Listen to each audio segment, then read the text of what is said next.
Excellent. Good afternoon, everyone. I'm Jeff Baker, Arapahoe County Commissioner, and honored to be the chair of the DRCOG Board of Directors. I call the meeting to order here at 4 o'clock, and we'll go on to the. Let me get my buttons where I can do them. There we go. We have the flag, so please join me in the Pledge of Allegiance. I pledge allegiance to the flag of the United States of America and to the republic for which it stands, one nation, under God, indivisible, with liberty and justice for all. Thank you. Ms. Stevens, would you please call the roll? Yes, thank you so much, Mr. Chair. Can everyone hear me okay? Just a thumbs up from anyone? Perfect. Okay, I will go ahead and do the roll. And since we are doing this online, I will check at the end just in case someone wasn't able to answer at the time their name was called. All right, here we go. Julie Dran Mullica, Adams County. Kathy Henson, Adams County. Jeff Baker, Arapahoe County. Here. Claire Levy, Boulder County. Present. Austin Ward, Broomfield. Here. Rebecca Lloyd, Clear Creek County. Present. Adam Paul, Denver. Present. Kevin Flynn, Denver. Here. Kevin Van Winkle, Douglas County. Abe Layden, Douglas County. Susan Berriman, Gilpin County. Andy Kerr, Jefferson County. Here. Sharon Davis, Arvada. Here. Allison Coombs, Aurora. Larry Vidham, Bennett. Royce Pindell, Bennett. Here. Thank you. David Spellman, Blackhawk. Ryan Schuhard, Boulder. Greg Mills, Brighton. Here. Deborah Mulvey, Castle Pines. Here. Jason Gray, Castle Rock. Here. Tammy Maurer, Centennial. Present. Zane Plasek, Central City. Robert Eber, Cherry Hills Village. Susan McGuire, Cherry Hills Village. Steve Douglas, Commerce City. Susan Noble, Commerce City. Michelle Rogers, Dacono. Adam Moorhead, Dacono. Steve Conklin, Edgewater. Good evening. Good evening. Othaniel Sierra, Inglewood. Kim Wright, Inglewood. Emily Bayer, Erie. Linda Montoya, Federal Heights. Sarah Dawn Pearlstein, Federal Heights. Ray Bird, Firestone. Don Cognac, Firestone. Josie Cockrell, Foxfield. Lisa Jones, Foxfield. Wendy Padilla, Frederick. Georgia Kofed, Georgetown. Here. Rachel Binkley, Glendale. Ryan Toucher, Glendale. Lisa Vitry, Golden. Here. George Lance, Greenwood Village. Here. Chuck Harmon, Idaho Springs. Here. David Friedland, Lafayette.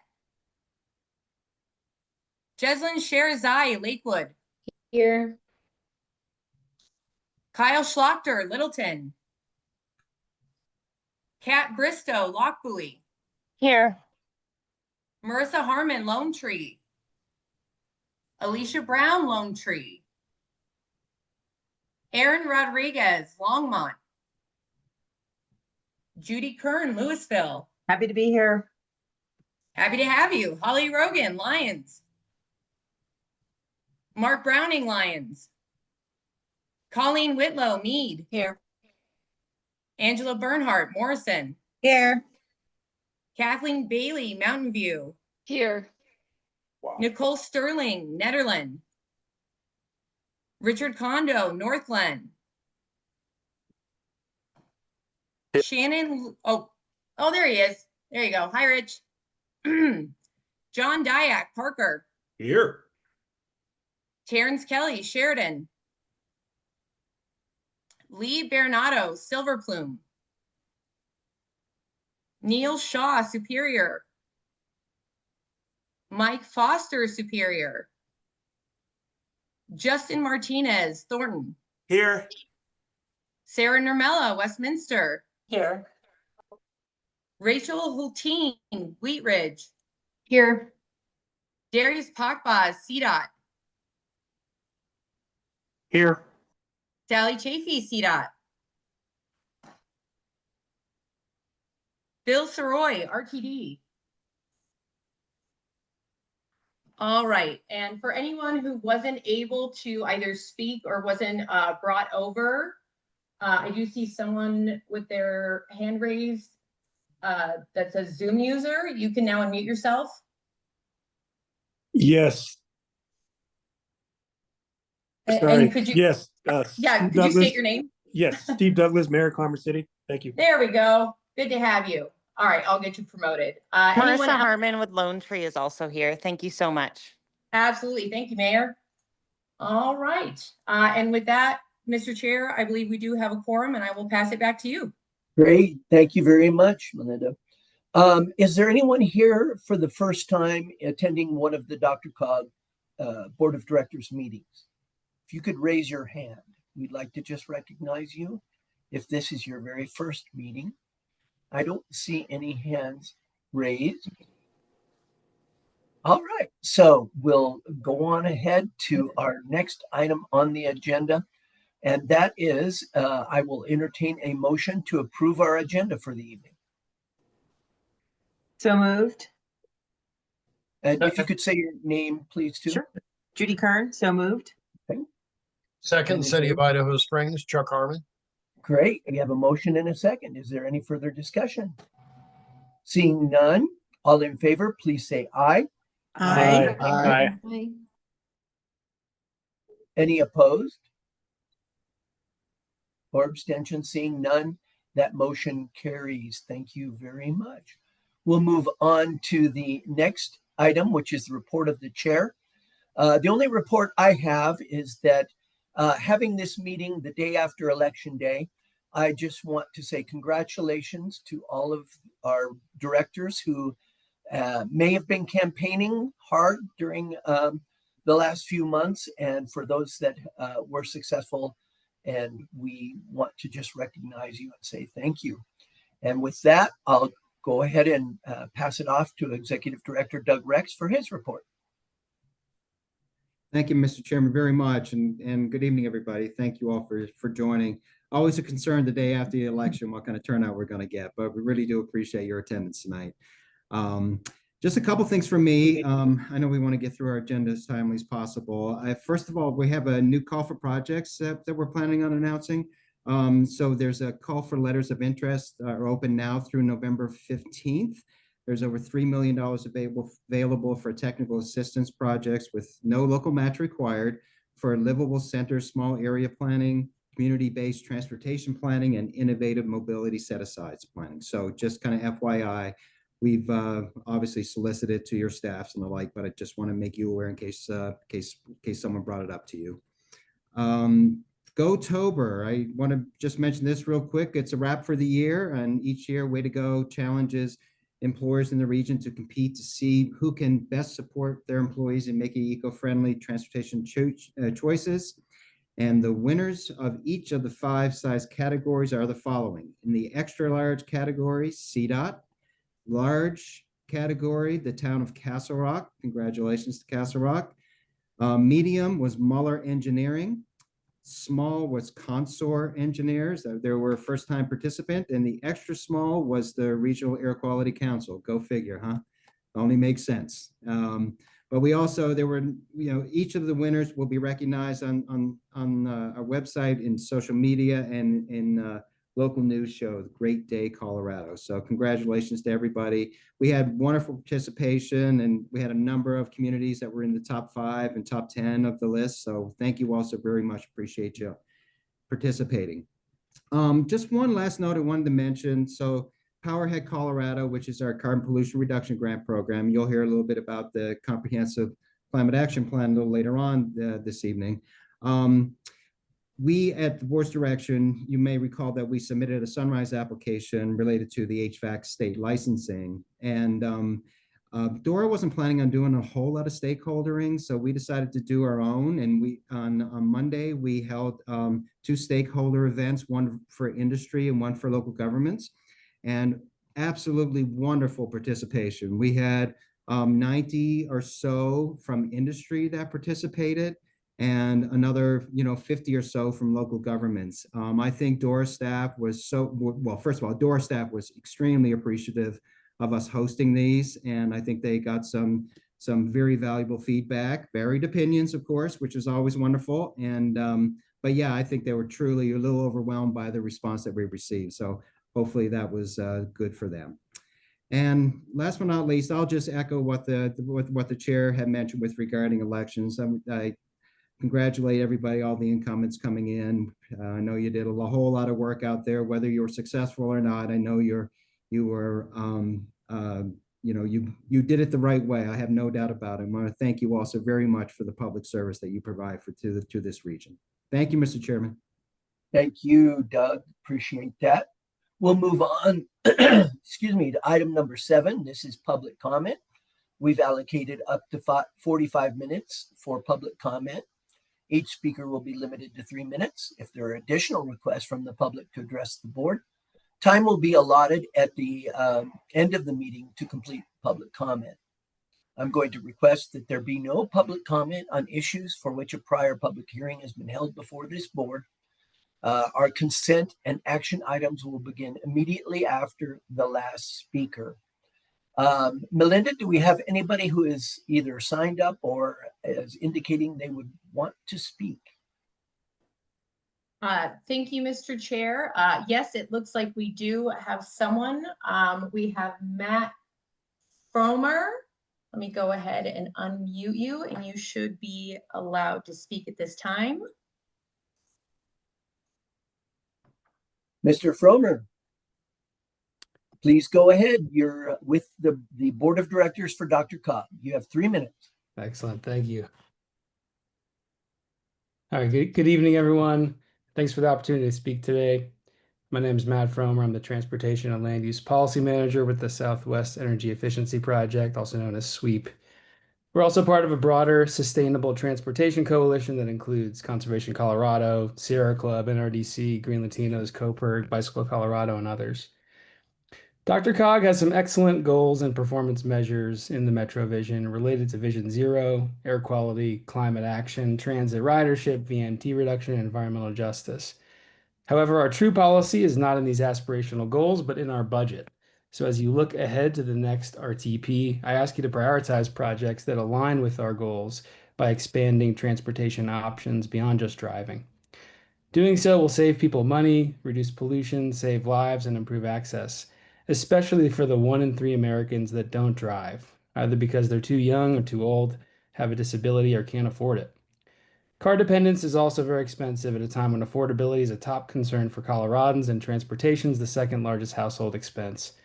A recent CDOT study found that reducing household driving by just 10% would save Coloradans $25 billion over the next decade, mostly through lower vehicle expenses, fewer crashes, and improved health from cleaner air and more physical activity. When it comes to the RTP, I worry that we'll choose to overspend our limited transportation dollars on road capacity projects. Decades of research show that adding highway lanes increases driving and emissions, and within just a few years, congestion returns to pre-construction levels.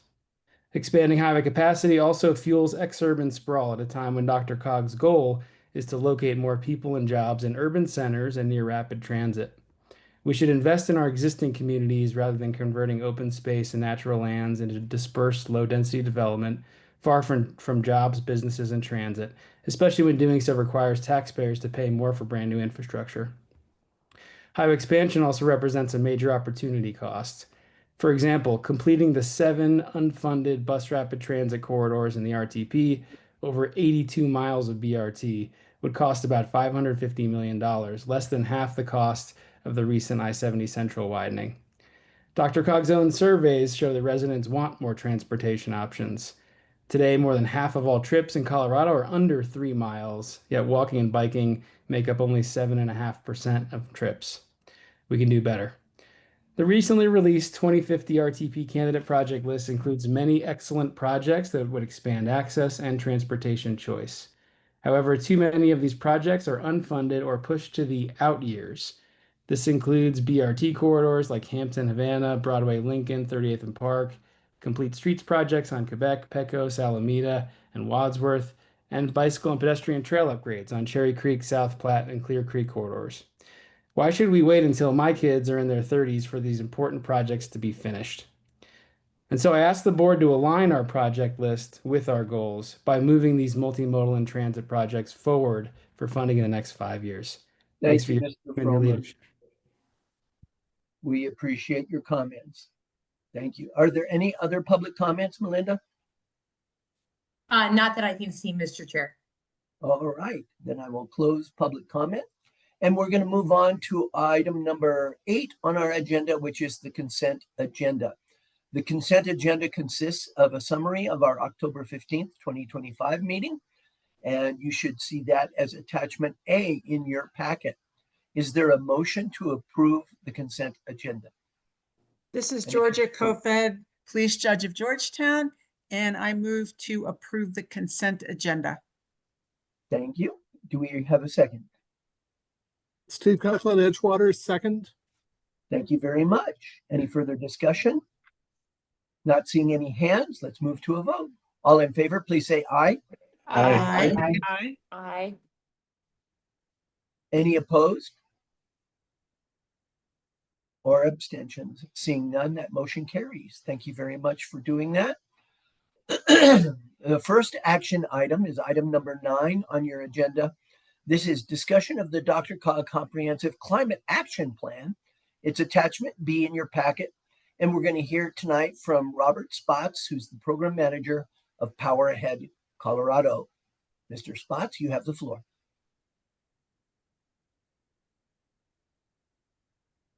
Chair, you all seeing my screen okay? Great. Well, there it is. Okay, took a second. Thanks for having me tonight. Really appreciate it. There's been a lot of work going to this plan. We're so excited to seek your approval this evening. We did present kind of a preliminary overview of the plan at the board workshop in October. And just want to make sure you're all aware that the plan itself is linked in the board packet. The full plan is about a 170-page document. Hopefully it's pretty legible and clean though for a document of that length. So just a reminder that on April 19th of 2023, you all voted unanimously to authorize DRCOG as a lead agency of this $1 million planning grant, and completely flipped my life and career upside down afterwards. So thank you for that. That $1 million planning grant was awarded on August 1st of 2023, and really used the funds to hire Maddie Nesbitt, who's on the call here tonight, as a full-time employee for the 4-year term of the grant, as well as our consultant to help us with the technical work, public engagement and design, Lotus sustainability and engineering. Oops, I wrote the wrong word there. So that kicked off our plan. This is one of what we're talking about tonight is the second of 3 total deliverables here. You all approved the Priority Climate Action Plan itself in April of 2024, which was a real sprint to get that done, if you recall. This is the second deliverable, the Comprehensive Climate Action Plan. So kind of expanded list of deliverables. We looked at every single sector in this plan, evaluated more measures, as well as set some targets. We'll talk about that in a second. And then the final deliverable will be a status report on August 1st of 2027. So a reminder about the required elements of this plan, a climate pollution inventory, projections, as well as targets, measures, which are kind of direct ways to reduce climate pollution in our region, and then what the effects of those measures might be. So the benefits of those, the authority to implement, ensuring that these measures you're proposing actually could be implemented by the organization, as well as a workforce analysis to make sure that we have a workforce that's capable of delivering these measures. Oops. So I'll kind of go through chapter by chapter briefly to describe the contents of this plan. We'll start with the introduction, which kind of includes an overview of climate change in the region, as well as the role of DRCOG in this region, a mention of MetroVision. And in that way, it really is it describes the document as voluntary and interconnected strategies to connect climate pollution. Like MetroVision, it's really a menu of options for implementation. There's no requirements for locals, but kind of serves as DRCOG's role as kind of convener to work together and work with local governments to make their efforts more effective by working as a team. So that you can kind of tailor the approaches to local needs and priorities. And with the 12 measures we landed on with the support of our stakeholders throughout the region, we really focused on sectors that DRCOG can impact, as well as measures that DRCOG is capable of implementing. So no new work on our climate pollution inventory. This is kind of what led us to seeking a building implementation grant, seeing that the end use climate pollution emissions, about 52% of those emissions do come from the building sector, 34% from transportation. And then, smaller categories for the rest, including waste, you can see as 1%. Although it's a relatively small part of these emissions, it's an important sector that the local governments really felt passionate about taking a look at, and that they could make an impact in that sector. As far as our projections and targets, I'll show projections on the next screen, but DRCOG staff has proposed that we match the state of Colorado's legislatively directed greenhouse gas targets, which is a 65% reduction from 2005 by 2035 and achieving net zero by 2050. We evaluated potentially going above or below those targets, but we really just feel like as partners with the state in kind of these efforts, matching their efforts made the most sense, and DRCOG could play a role in kind of assisting the state in achieving those already lofty goals. So here are kind of the projections. So the dashed line at the top is the kind of business as usual scenario. And then you can kind of take a look at the various identified and unidentified strategies that will help us achieve net zero by 2050. So that there are some existing state roadmap near-term activities that are happening.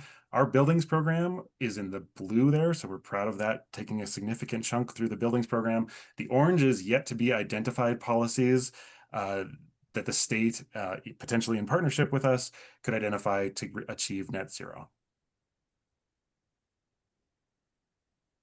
All right, chapter 4 goes into detail about our specific climate pollution reduction measures. They're all on the screen there, but I'll walk through them kind of one by one. In the building sector, this is really the Power Ahead Colorado program that we are implementing. So low-income decarbonization, that program has $47 million identified to provide free home decarbonization to low-income residents. Energy advising is a $17 million program through Power Ahead Colorado that really does help homeowners guide their way through making efficiency and electrification improvements to their home.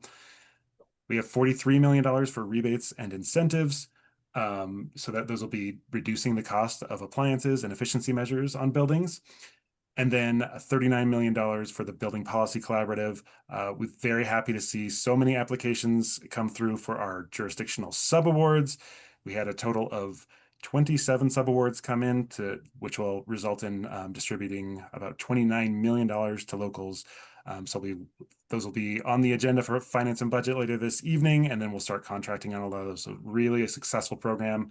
And we're kicking off. You'll be seeing a lot more from the Building Policy Collaborative in the near future.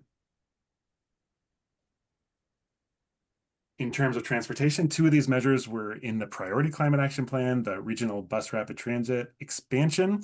So work that DRCOG has kind of ramped up over the last couple of years. Very excited about DRCOG's partnership with other state agencies and cities to make that happen. Continued funding of active transportation facilities through the TIP or other mechanisms. 2 new ones we have under transportation are again, kind of leveraging the work DRCOG's doing, but continued and increased investment in our advanced transportation demand management, the Way to Go program, and other TDM partners. And the other new one is evaluating DRCOG's role in regional electric vehicle charging infrastructure. So is there a need for coordination as well as kind of coordinating on how to do site planning and permitting for EV infrastructure? And finally, 4 new ones. We had no measures in the priority climate action plan for waste. We added 4 here. And the top 2 are really about folks that are interested and passionate about this in the region, getting together in the same room, and DRCOG's role again as a kind of convener and organizer to potentially get together and recommend policy and or identify best practices for local governments in this space. Much like the Powerhead Colorado's public engagement plan, advertising and education can work very well at the regional level. So if funding could be identified, public education and engagement could happen through DRCOG. And then finally, identifying potential public-private partnerships for circularity. So the 4 other sectors DRCOG is required to evaluate, we have an inventory and really an overview of what's happening in terms of climate pollution reduction at the state level through policy or other regulation. We don't really see DRCOG having a strong role in these sectors given our role in the state, but did go through and identified places where DRCOG could potentially support state actions. Chapter 5 is about the benefits of these measures. So kind of looking at that through 3 lenses. First of all, the co-pollutant reductions. I'll just flag that that co-pollutant table was added about 2 days ago. Thanks, Melinda, for getting that together. That was the last minute thing we had to do to button the document fully up. So it identifies the amount of co-pollutants that are reduced through these actions. We also evaluated how low-income communities would benefit from these actions. And then finally, just other benefits, so job creation, quality of life, things like that.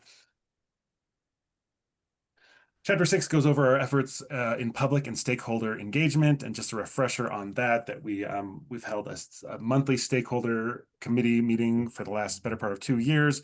Really appreciate the support of your local staff who were active participants throughout the life of this program. We had public engagement meetings, an equity subcommittee, and I'll just highlight that we did, because we were identifying new waste measures, form a waste working group to identify those new measures. Really a committed and passionate group of folks that are kind of interested in continuing that work with the support of DRCOG into the future. And finally, chapter 7, an evaluation of the workforce. And, the big picture is that we are very, very short in the amount of workers needed to implement this transition to cleaner energy. So very fortunate to have workforce development as part of the Power Ahead Colorado program too, to at least chip away at that big need. So what is next? So we do have 2 more years of the planning grants. The status report is not a major project. So we're very fortunate we'll have Maddie Nesbitt to kind of play a utility role in sustainability in this region is how we're treating it. So there's obviously plenty of work to do on the Power Ahead Colorado program, but we're going to convene our stakeholders to also evaluate if some of these ideas and measures within that we identified in the plan, if they'd like to kind of actually take those on. So Maddie could help convening a waste group, whether that's a quarterly meeting or yearly, we could figure that out. But we will be convening with those stakeholders that help us develop the plan after the adoption to kind of evaluate the best uses. And again, there's plenty of work to do in Power Ahead Colorado. And then generally speaking, for DRCOG's role in climate pollution reduction and sustainability in the region, there is an opportunity for just to kind of seize this opportunity we have with Power Ahead Colorado, expand our work here, support MetroVision and all the other great planning work y'all do here. So really looking forward to the next steps here with both Power Ahead Colorado and the sustainability work that Maddie Nesbitt can work on. And with that, we have a proposed motion, but happy to take any questions first. Thank you very much, Mr. Spots. I will point out that in the meeting that was sent out to everyone to put this on your calendar, the 2 graphs that he mentioned were added kind of late. That's where you'll find those. They went out with the agenda. So is there any discussion, questions for Mr. Spots?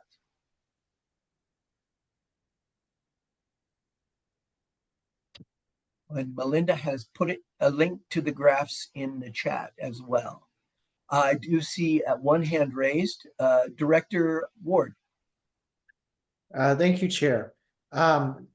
Spots, thank you very much for the presentation. I appreciate the work that you and the rest of staff have done in implementing this kind of decision of the board. My question surrounds the implementation reduction measures that were notated specifically under transportation. So M1 is regional bus rapid transit expansion.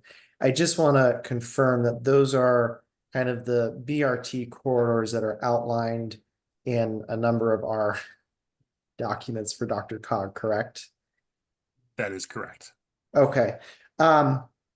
When staff looked at these the regional bus rapid transit expansion, did they look at adding any new routes, and did staff look at non-BRT routes? So more of those local routes, knowing that, you know, our BRT system really is not a complete system, and it gets people maybe from, you know, city to city, but not necessarily anywhere else within the city that they need to go, or from where they are coming from to get to that bus rapid transit, and missing that what continues to be the first last mile issue. Yeah, Robert, I'll take that one for you if I could. Great, thanks, Jacob. Chair Baker, yeah. I'll take the hard questions. Director Ward, thank you, because they are very good questions. I think I heard probably 3 questions in there, so let me try and answer all 3. For the Comprehensive Climate Action Plan, the transportation focus is on implementing what's already sort of prescribed or already detailed in our adopted 2050 regional transportation plan. So we're not doing new bus rapid transit planning specifically for the Comprehensive Climate Action Plan. It's about implementing what we have on the books. What we have on the books in our 2050 RTP, our currently adopted 2050 RTP, is the 11 BRT corridors that we've had in our plan since it was originally adopted in April of 2021. As we are engaged now in a major update to our 2050 RTP, and Alvin will talk about this actually a little bit later on the agenda, we are in that process where we are reevaluating all the projects in the plan, including BRT, and having thoughtful conversations, beginning to have thoughtful conversations around excuse me, whether we add more corridors, the staging of corridors, kind of what that looks like. I will say that, you know, already having 11 corridors in our fiscally constrained RTP, it's a lot, and it keeps us up at night to figure out how we're going to implement all 11 of those, but that doesn't mean we're not open to new ones. What we're thinking about is how, as you alluded to, do we build that interconnected system of BRT that connects to our rapid transit network across the region. Finally, I heard you mention first and last mile, and I can assure you that as we zoom down, so we're talking at the big picture planning level, as we zoom down to the project level, and think about how to make each of these BRT corridors successful, implement them successfully. First, last mile connections and access are a big part of kind of the project development and implementation efforts for each of those corridors. So I could say a lot more. I've already said a lot, but I hope that answers your question, sir. That does help answer my question. Thank you very much. That's my only question, Chair. Okay. Thank you. Any other questions or comments? Seeing no hands being raised. Oh, there we have Director Douglas. Thank you. Thank you for the presentation. With that guide that was just added, is there also a table that associates each graph with the depiction of each character item or group? Thanks, Director Douglas. Just to be clear, so that table was left kind of blank in the original document that went out to you all. Okay. We just did not have the final numbers yet. So Sure. really what that's doing is replacing that blank table with a table full of values. Okay, I appreciate that. Thank you. Any other questions or comments? Give it a few seconds here, and I'm not seeing any hands raised. Chair would entertain a motion as presented on the screen. Judy Director Kern Lee. Lewisville, so moved. I sorry. had raised my hand to make a motion, but I'm happy to just second Commissioner Kern's motion. Okay, so we do have I will go ahead and read the move to adopt the Denver Regional Council of Governments Comprehensive Climate Action Plan to be submitted to the U.S. Environmental Protection Agency by December 1st, 2025. And so we do have a motion and we have a second. Any further discussion? Seeing none, all in favor, please say aye. Aye. Aye. Aye. Any opposed? Motion carries. Thank you very much. That has been approved. Thank you all. And we will move on to the next action item. I'm going to have to go back to the agenda, and we have item number 10, continued discussion. This was raised last time. We had this on the agenda at our last meeting, and it was tabled until this meeting. This is continued discussion of the Transportation Improvement Plan, Transportation Improvement Program, Programming Year Adjustments. It's attachment senior packet, and we'll hear from Todd Cottrell, Program Manager, Transportation Planning and Operations. Mr. Cottrell, you have the floor. Thank you, Chair. Can everyone hear me and see the screen? Good to go? All right, so as you mentioned, this item was presented just a couple weeks ago at your last meeting by Jacob. So instead of going through the exact same presentation again that he had presented to you, again, just 2 weeks ago, we thought it might be best just to sort of paraphrase that previous presentation and discussion and just to keep it a tad bit shorter. So I did want to skip ahead here and just show this screen. So over the last couple of years, the TIP has certainly gone through what I would maybe call unique and unusual and uncommon circumstances.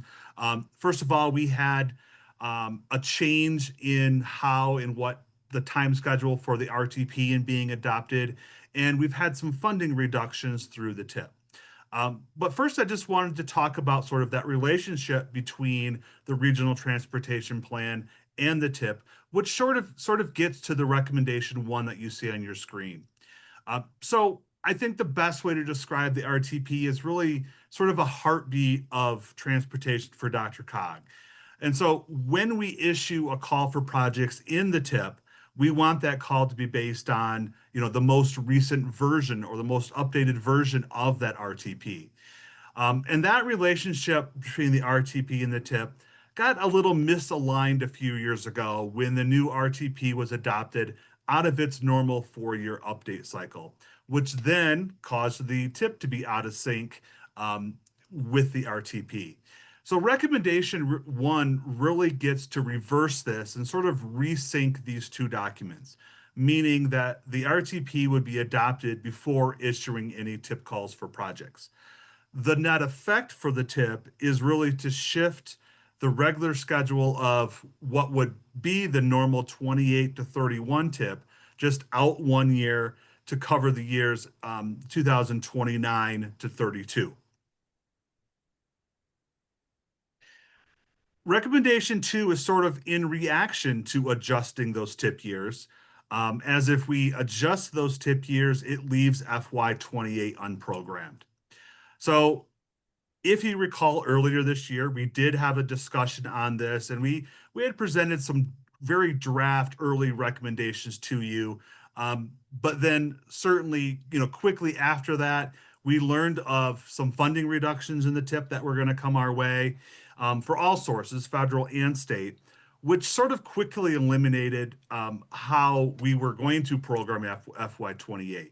So we had to shift some gears. And it sort of shifted to what you see on the screen with the entire idea of keeping existing program projects as whole as possible. So that recommendation would be extend 1 year of the existing FY24 to 27 set-asides that were already in policy. So that would be approximately $11.5 million. We would use a portion of those FY28 funds just to backfill some of those shortfalls that we have. And then the remaining funds would be pushed forward to FY29 and programmed when those calls for projects for FY29 to 32 do come out.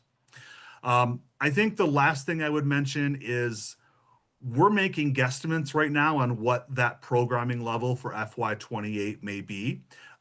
So it's our best guess that we may be able to shift approximately $50 million into that next call for projects, but there's a lot of factors still to come. We're hoping a new transportation bill will be in place by that time, so that it won't impact this recommendation, but it may shift those numbers slightly as we get further a bit down the line. So with that, happy to take any comments or questions you may have. And I do have a proposed recommendation there on the screen for you. Thank you very much. We appreciate it, Mr. Cottrell. Any questions or comments? I see Director Levy. Yeah, thank you. And you may have talked about this at the last meeting, and I apologize, I had to miss that meeting. Could you explain a little bit more about the use of the anticipated FY28 funding to backfill recent federal funding reductions without voluntarily reducing or eliminating funding from existing programmed projects? I'm not real clear on what that is about. Okay.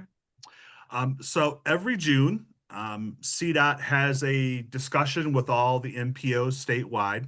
And at that time, we sort of learn about what our funding levels are for not only that year, what maybe some previous corrections were to maybe a previous year, and then projecting that funding out in the future. And again, it's all based on the information that CDOT is aware of at that time.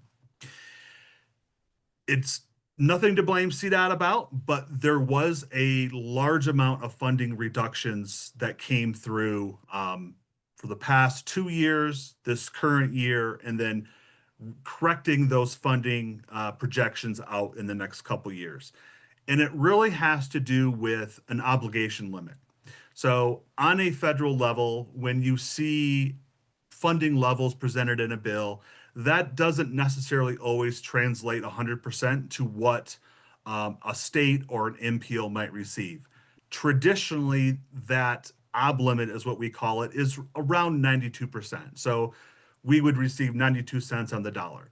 However, for the last couple years, that number has been lower than what has historically been normal, down into the 86 to 87%. So that shifted everybody's numbers down, which affected, I think, 24 and 25. It affected the current year of 26. And then they also used that lower limit as we projected that number out into the future. Overall, in terms of the federal sources, DRCOG learned that reductions of approximately $20 million. And then adding on top of that are the state MMOF funding reductions of approximately $5 million. So again, in all, that's sort of where we landed, is about $26 million less funding than we thought we had 6 months ago. The good news on that is at this moment in time, we don't believe that we're going to have to reduce or cut any projects, at least involuntarily, only because in most of our funding categories, we have enough of a healthy balance to sort of get us through at least the next year or two until we're able to receive the FY28 funding. Does that help answer your question? Almost completely, and that was so well said. It's almost as if you had it written down in front of you. I did not, I promise. No, it was very, very, very well said. And I think I understand it. It's the where you talk about without involuntarily reducing funding. Are you talking about that a project would be forced to accept a lower funding source? Correct. Okay. There's always the option on the table that if a sponsor wants to return funds to a project, we would be happy to take those funds back. But we don't think that we're in a case right now where we need to go out and say to individual sponsors, you need to return your funding to help cover this deficit. Okay, so the 26 million that would be remaining of what we would be allocating in 2028 after we program the set asides, that will be distributed among the various funding sources that have that where we haven't received that expected distribution so that we can make those projects whole. Correct. And Okay. maybe another way to look at this is that we can either use the unprogrammed FY28 funds to cover our balances, or we would have to essentially right now, over a series of years, go back and ask sponsors to return their funding. Okay. So our choice would be to leave projects whole as much as possible that are already programmed. Thank you. And thanks, folks, for giving me a little extra time here to understand. I think that was very useful conversation. Thank you, Director Levy. Director Mills. Thank you, Mr. Chair. And I'd also like to thank the DRCOG board for allowing this to be tabled to this point. I am satisfied after speaking with my city staff and also other transportation entities that I just wanted to make sure they are good with this minor change before we move forward. So I'm happy to support this. And when it's appropriate, I'm happy to also make the motion as well. Thank you. Thank you, Director Mills. And you're not the only one that talked to staff about this. I know I did. And there was a lot of conversations with our staff to just get as close as possible to what the impact would be to our own individual projects. So thank you. Any other comments or questions? I don't see any. Is this the motion, or can you advance? I'm happy to make the motion if that's just appropriate to move this Perfect. forward. Thank you, Director Mills. Go ahead, Director Mills. You're muted. Oh yeah, there we go. Yeah, I move that we go ahead and move forward with the proposed change that is in front of us. Is there a second? Second. So we have a motion and a second. Is there any further discussion? I'm not seeing any hands raised, so I will call for the vote. All in favor, please say aye. Aye. Aye. Aye. Any opposed? Seeing none, this motion is carried. Thank you very much. Appreciate that. We'll move on to the very next item here. We are moving on to informational briefings. Item number 11, 2050 Regional Transportation Plan Update. Candidate project submittals. This is attachment D in your packet. And we're going to hear from Alvin Badal Sanchez, Program Manager, Transportation Planning and Operations. Mr. Badal Sanchez, you have the floor. Thank you, Chair. Good afternoon, everyone. Appreciate the opportunity to discuss this important item with y'all today. We have reached a major milestone in the update process to our 2050 Regional Transportation Plan. Our call for projects has closed. And so we wanted to share those projects with you, discuss some of the engagement that we've heard to date from the various communities we've been able to reach out to, and look forward to next steps that we have during this update. Confirming you can see my screen okay, Chair? Perfect. So we'll move forward then. We'll start the conversation with where we've been, where we are, where we're going. We've been on this process since the summer, outlining what our call for process would look like. After going before our TAC, RTC, and yourselves to get feedback on what we should be evaluating projects on, what our process would look like during that call. We did open the call for projects in late August. It closed October 17th. Staff took about 2 weeks to score 133 projects that we received from our project applicants. Those included County Transportation Forums, CDOT, RTD, and DRCOG. Despite what this slide shows, we are in November, and so we continue to evaluate those projects. We are meeting weekly between CDOT, DRCOG, and RTD staff to review all of those submittals, and we have 3 regional review panel meetings scheduled. We just had the first earlier this week. That includes county transportation representatives, and so we're working through those projects, identifying what considerations the staff between DRCOG, CDOT, and RTD should be on the lookout for as we begin drafting those investment priorities. We hope to be before our Transportation Advisory Committee in December, starting that recommendation, and then we'll be before RTC and yourselves, the board, in January on that timeline. That will be an important milestone for us because once we've adopted those projects and programs, what we call investment priorities, we pivot to modeling with our travel demand modeling team, the state, our land use model team to make sure we're in compliance for our federal air quality and our state greenhouse gas requirements. And so that can take us up to 6 months. We want to make sure we get through that appropriately, get through our public and stakeholder review periods. And ultimately, we're hoping to have an updated RTP adopted in October of next year. Before I get into the candidate projects we received, I do want to highlight one part of the process that we developed, carried forward from the last major update was what we called carryover projects. And so one of the attachments in the packet are projects that we are automatically carrying forward into the next regional transportation plan. They did not require an application process. Those were projects that were either under construction or in the environmental phase of their project development, or have construction or environmental funding in the tip. And so we didn't want to spook any project applicants, project sponsors on these projects. Would this project exist in the next 2050 RTP? So those were carried forward automatically. The map wasn't provided as an attachment, but it is on this screen to the right. And you'll see many of these sit within the 2020 to 2029 staging period. So they're on the cusp of being open to traffic or open for revenue service, depending on what mode we're looking at.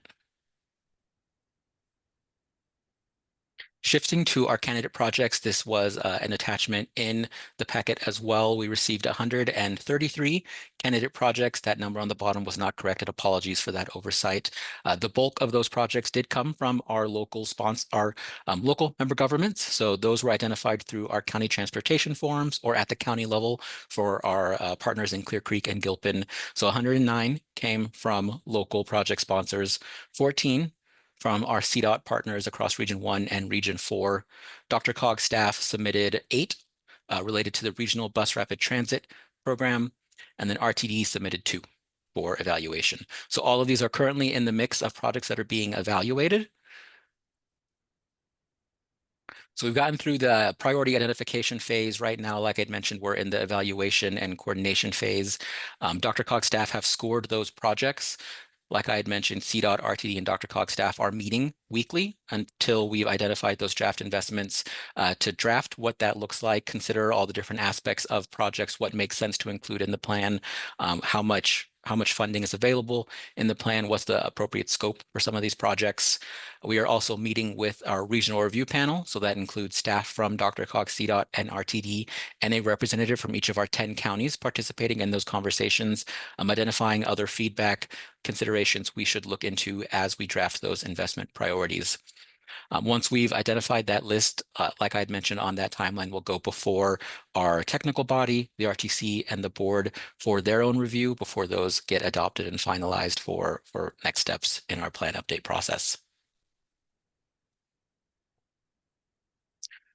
One component of our evaluation has been scoring those projects. So I mentioned the call closed the 17th. DRCOG staff were scoring those 133 projects using the 6 adopted regional transportation plan priorities: multimodal mobility, freight, active transportation, safety, air quality, and regional transit, as well as 3 MetroVision objectives, themes in MetroVision. And so scores are one component in that. We've also been providing the regional review panel and our partner staff at CDOT and RTD with additional data points related to congestion along those corridors, both current year and hopefully future year out to 2050. An analysis leveraging our existing equity index, public feedback to date, and then a data point that we're still wrestling with is any prioritization that might have occurred at the county level that we should be taking into consideration. I mentioned the top 2 bullet points. one piece that the work sessions handle related to meetings between DRCOG, CDOT, and RTD staff is combining that with what we believe are available revenues out to 2050. And so we've been drafting that financial plan, leveraging CDOT's program distribution, the latest information we have available to us at the moment. What do we think is available out to 2050 and what's actually available for projects in the plan? We recognize a lot of funding that might exist out to 2050 is already called for in some aspects. So programs are already occurring, operations are already occurring. So not all of the funding that we project out to 2050 is available for specific projects, line items in our plan.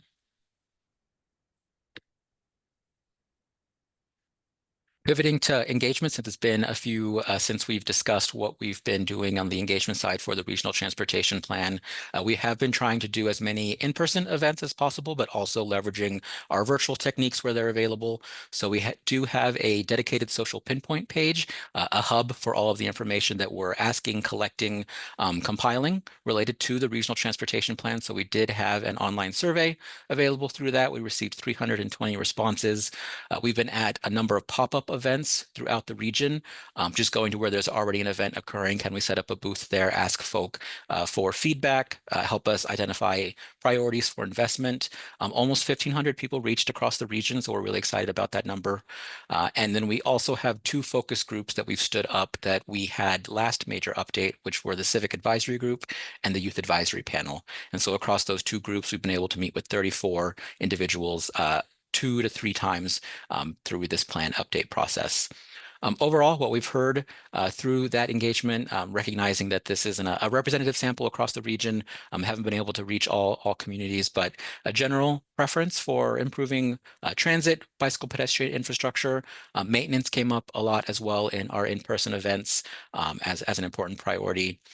When it comes to the survey, we saw over half of survey respondents were ranking expanding transit as high, increasing frequency of existing transit as high. You see that 68% for more sidewalks and bike lanes was also a high priority. A general less response for new general use lanes. And then our focus group participants also had some of those same findings, especially as it came to maintenance of the existing system. Safety is always a topic that comes up at these events. Those can range from whether we're talking about perceived safety on transit, railroad safety related to grade crossings, vulnerable road user safety for folk who might be biking, walking, rolling across our region. And so just wanted to highlight that that continues to come up across our region. Looking at where we've been already, we've tried to get to as many spaces as we can, recognizing we're getting into, I don't know if it's late fall or early winter here, but recognizing those might become less likely. We have tried to get to as many as possible. Purple was an earlier phase in the plan where we were still looking at visioning. Did the priorities that we have in the regional transportation plan make sense? Were we missing any? How should we retool any of them? And then teal are the most recent ones where we've been looking at investment priorities. So we've been out across the region asking participants to help us out, identify with a limited budget, how would they fund projects across the region. So some of the similar project types that we ask for in the RTP, we asked participants at these events to also help us identify. And so we've been across our 10-county area to a variety of events, from festivals to fairs to smaller block parties. We've also started to attend meetings that are already occurring. So we've been before the Centennial Senior Commission. We are planning on being before the Castle Rock Youth Commission and the Westminster Youth Commission. I might have gotten those names a little mixed up, whether they're youth councils or youth commissions, but we'll be before those two later this month. And we continue to look out for events where we can tag on to discuss the regional transportation plan and identify priorities and help us build our next major plan.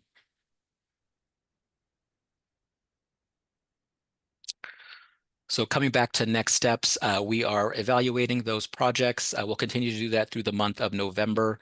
We hope to be before our technical body in December with those draft investments and starting the recommendation process. And if that continues forward, going before RTC and then yourselves in January with those priorities. So still some major milestones, efforts related to our regional transportation plan, but did want to make sure folk were seeing what we did receive in the door during our call for projects. Just so once we move further in the process, we all know what was in the pot for evaluation. That concludes my presentation, Chair. I'm happy to take any questions.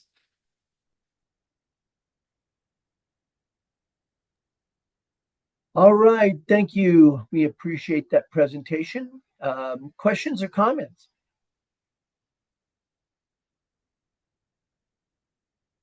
I'm not seeing any hands being raised. Melinda, do you see any?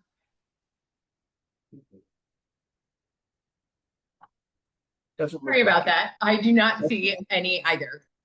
All right, thank you very much. We will move on to the next item on our agenda. This is item number 12, state required regional plan elements. This is attachment E, and we're going to hear from Sheila Lynch, Director of Regional Planning and Development. Ms. Lynch, you have the floor. Thank you, Chair Baker. Can everybody hear me okay? Great.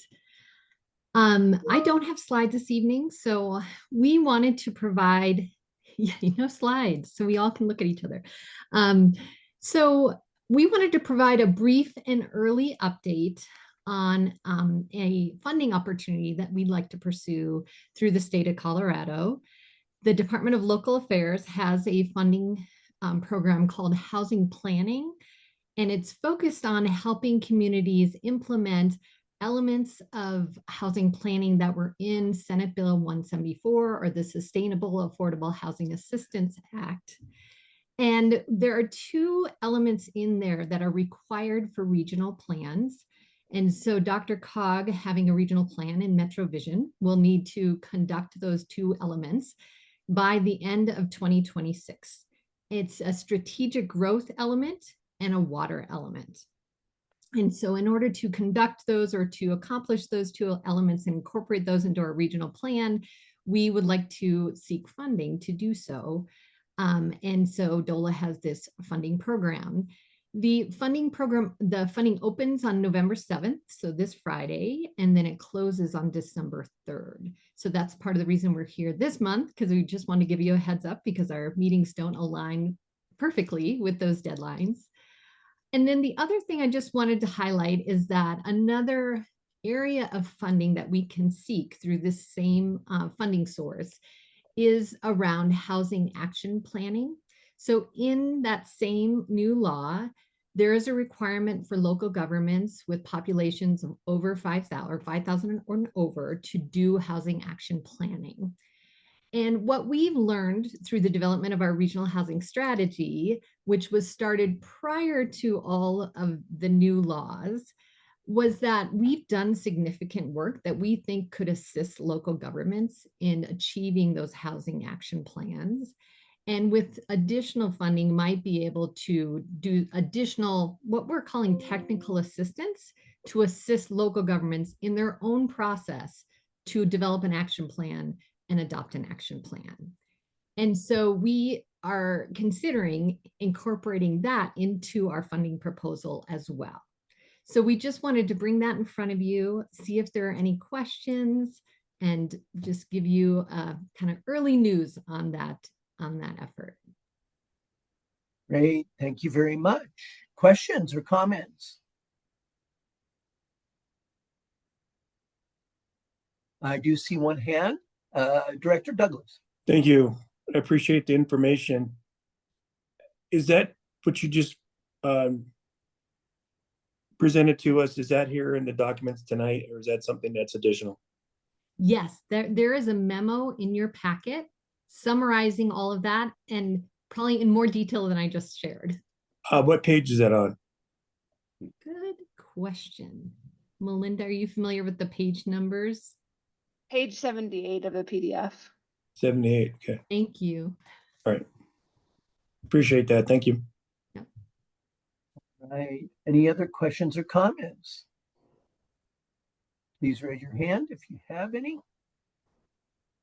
I'm not seeing any, so thank you very much, Sheila. We appreciate your presentation. Thank you. Excuse me. Next up, we're going to, I will just draw your attention to informational item number 13. This is the draft 2026 policy statement on state legislative issues. It's attachment F. and Rich Morrow, the director of our legislative affairs. Would just appreciate any comments. I know a lot of our local governments do their own policy statement on state legislative issues. And so you may want to, I know I am going to compare it to what Arapahoe County does and take a look and see if there's anything that we think needs to be on DRCOG's policy statement. I guess I'll just ask if there's anybody that read ahead and has any comments or questions about that. Not seeing any. We'll go on to our committee reports. I'm going to request that these be brief, even though we're doing pretty well tonight, aren't we? Don't say that. Knock on wood. We will ask that they will be brief and reflect decisions made and information that's relevant to the business of DRCOG. I understand that the STAC has not met. So is that correct, Director Ward? There's no report from STAC? Correct. The meeting is tomorrow. So we'll enjoy that.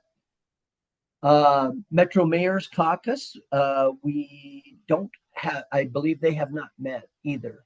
So we're going to move on to Metro Area County Commissioners, Executive Director Rex.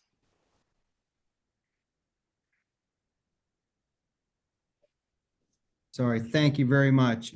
Yes, we did have a meeting since the last time we met. Just a couple of things of note. They established their priorities for the upcoming calendar year, which is wonderful. Get that done. They also had a presentation from DRCOG's lobbyist, Jen Castle, related to the special session and what to expect going into the new session. And they had a little conversation about legislative priorities that they wanted to take on as a group.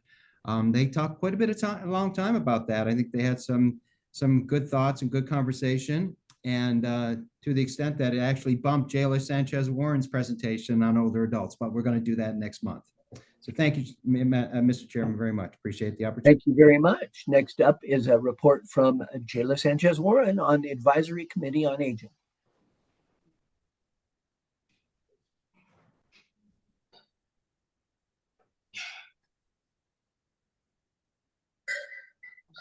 Jayla, are you there? She was here earlier. She might, I don't know if she's having some computer issues. Mr. Chairman. Okay, well, we'll come back to that maybe if we have time at the end of the meeting. Next report would be Regional Air Quality Council, and I'm not sure if we have a report on that tonight either. We do not. Okay. E470 is Director Mulvey. Hi, good evening. There's nothing to report. We did have the IBTTA conference, and I think I mentioned about that in my last report. We meet in a week. Excellent. Thank you very much. CDOT, Director Pekbas. Thank you, Mr. Chair. The Transportation Commission will meet in 2 weeks for its regularly scheduled meeting in November.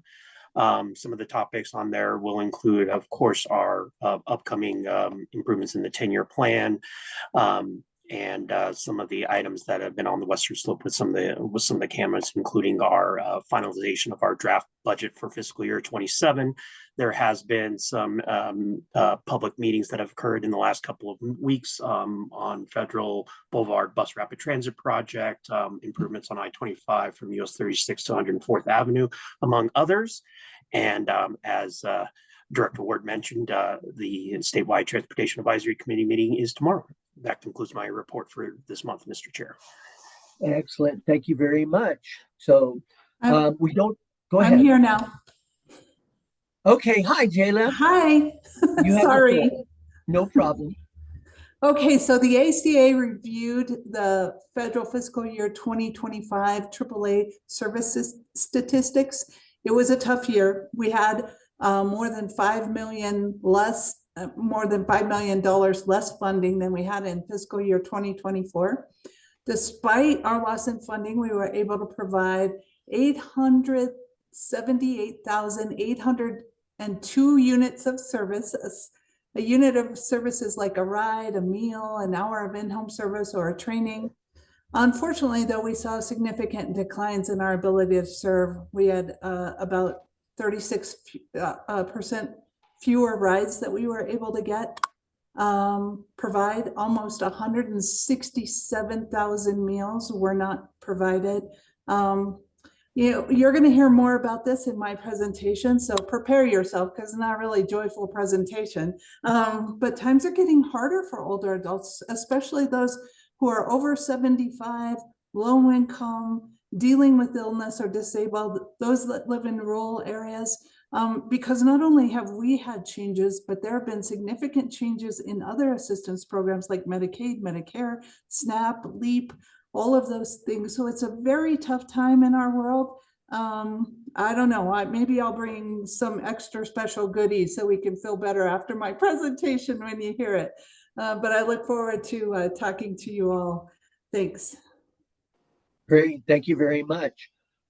We don't have a report from RTD this evening. So we will get ready to conclude here. I will note that the next meeting is December 17th and open it up for any member that has something they'd like to share. I see one hand, Director Kern.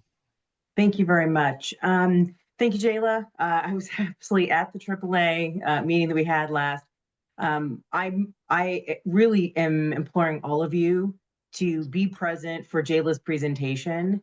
And it is a real call to action for the senior citizens of Colorado.